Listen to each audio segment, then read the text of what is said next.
کوشش کریں کہ آذان سے 15 منٹ پہلے ہم مسجد میں آ جائیں. آذان میں 15 منٹ پہلے ہم مسجد میں آئیں اور مسجد میں آ کر کے گھر سے وضو کر کے آئیں. حدیث شریف میں آتا ہے آپ صلی اللہ علیہ وسلم کا ارشاد ہے، فرمایا 3 لوگ ایسے ہیں جو اللہ تعالیٰ کے زمان میں آ جاتے ہیں، جو اللہ تعالیٰ کے حصار میں آ جاتے ہیں، جو اللہ کے عہد میں آ جاتے ہیں. فرمایا ایک وہ جو گھر سے جہاد کے لیے نکلتا ہے، یہ جب تک لوٹ کر نہیں آتا اللہ تعالیٰ کے زمان میں آتا ہے. اور ایک وہ آدمی جو گھر سے وضو کر کے مسجد میں آتا ہے، ہر قدم پر سال کی عبادت کا اجر و ثواب ملتا ہے، ہر قدم پر، اور اللہ گناہ معاف فرماتے ہیں. اور جب گھر سے نکلے تو بسم اللہ توکلت علی اللہ لا حول ولا قوت الا باللہ یہ کہہ کے نکلے، اور السلام علیکم ورحمۃ اللہ وبرکاتہ یہ کہہ کے نکلے.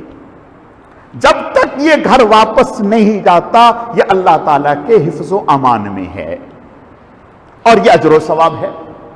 تو ہم گھر سے وضو کر کے 15 منٹ پہلے مسجد اذان سے پہنچے. یہاں اذان میں پہنچنے کے بعد آتے کے ساتھ ہی اگر ایسا وقت ہو جس میں نفل پڑھنے کی گنجائش ہے تو آ کر کے 2 رکعت نماز نفل تحیت المسجد پڑھیں اور پھر قرآن پاک کا پارہ اٹھائیں اور تلاوت شروع کریں.